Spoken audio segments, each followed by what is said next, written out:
Professional women's a fascinating one because you've crunched the numbers. So that of the 20 federal seats with the highest concentration of professional women, the Liberal Party holds one of those seats.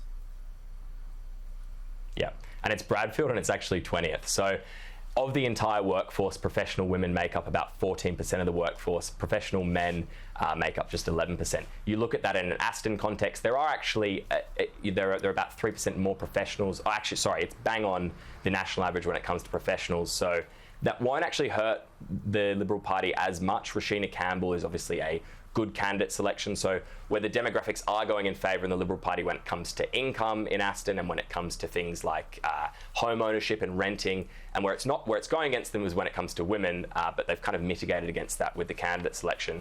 Interestingly, the New South Wales Liberal Party party room is almost at 40% women, mostly because a lot of the men have lost.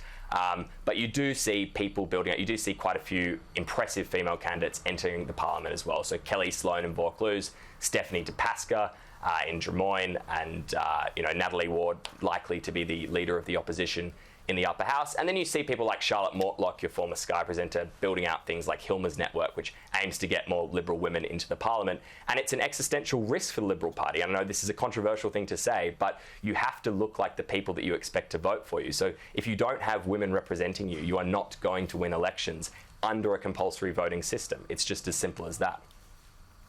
Yeah. All right, so much going on there. We'll know soon enough, of course. What about more redeeming in this impact? Because Peter Dutton was keen to sort of subtly mention this to his troops. In other words, if he loses, or the Liberal Party loses, Peter Dutton's not up, then it's not his fault. Is that sort of reading the ground here?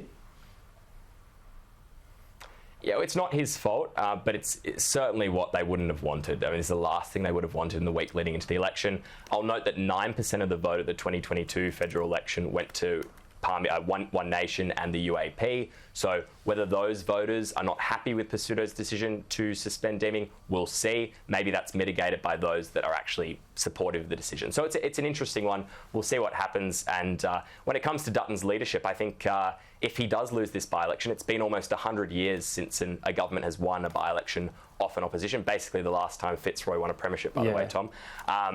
It would be very, very bad for Peter Dutton, and very unlikely that he would lead the Liberals into the next election. I'm not sure if you're celebrating that or having a dig at me after the performance of the Brisbane Lions last night. Might be 100 more years. Just finally, no teal here. It's not really a teal sort of area, I guess.